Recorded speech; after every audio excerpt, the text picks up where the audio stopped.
Shkopër kërkohet të bëhet një Shqipëri e lirë. Dhe liria pastaj është çështje ndjenje varet se sa ndjen njeriu nevojën e lirisë. Edhe në atë, në rast se njeriu do ndjen nevojën e lirisë si punë e ajrit, atëherë për 1 minutë do të mblidheshin në shesh 1 milion shqiptar.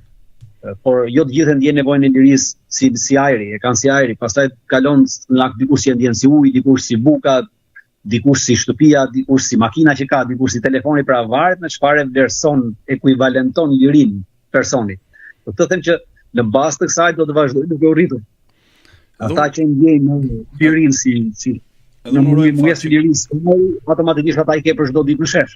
Ja, në fakt edhe unë uroj që të rritet për çdo ditë dhe qoftë edhe më shumë, se të jemi sinqert, do tani kur isha vitin e kaluar në Shqipëri, duke që pa çfarë po ndodhte, të them drejtën, mendova që si ka mundësi këto njerëz jetojnë me kaq pak me të ardhur kaq të pakta, me këto çmime kaq të larta në Tiranë apo në jug apo për të bërë pushime. Dhe mendoj që njerëzit janë lodhur më se nuk kanë më mundësi, po themi, të bëjnë një pushim si duhet, nuk po ja dalin dot të paguajnë qerat me punën që bëjnë dhe e gjithë kjo kam përshtypjen që është akumuluar ndër vite. Nuk është vetëm fakti i çështjes së zvërnecit, mendoj, ka kaluar tani kjo pjesa e zvërnecit, sepse njerëzit kanë probleme, mungesë sigurie në punë, mungesë sigurie në rrugë, mungesë sigurie në karrierë, mungesë sigurie në punët e përditshme.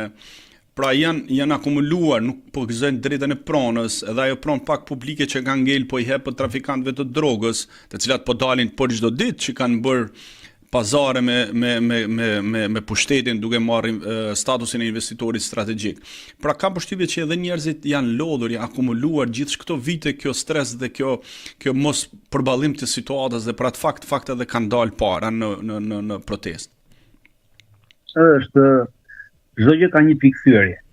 Dhe zvërneci ishte pika e thyerjes, ose pika që derdhi gotën, ose ajo rraja atyre flatrave të një fluture që shkakton një ortek, pra. Ajo ishte thjesht pika ku u mbushteten për sa i për të vazhduar pjesën tjetër, sepse ishte mbushur një shkëndi, po themi. Absolutisht vetëm ajo, pra. E ka kaluar atë fazë të zvërnecit, të rrjollit, se si zvërneci janë edhe të tjerat, dhe ka ecur shumë më përpara dhe evoloi shumë shpejt, pra nga zvërneci evoloi me hapa shumë më dhor dhe u kthye në një protestë politike, sepse edhe protestat në realitet janë politike. Pra me vetë protestat janë politike, por kjo mori formë të menjëhershme politike dhe këtë formë politike nuk ja dhanë organizatorët dhe koordinuesit e protestës. Këtë formë politike protestës ja dhanë njerëzit me kërkesat e tyre në shesh. Pasi dorëheqja e qeverisë erdhi nga protestuesit në fillim dhe jo nga organizatorët.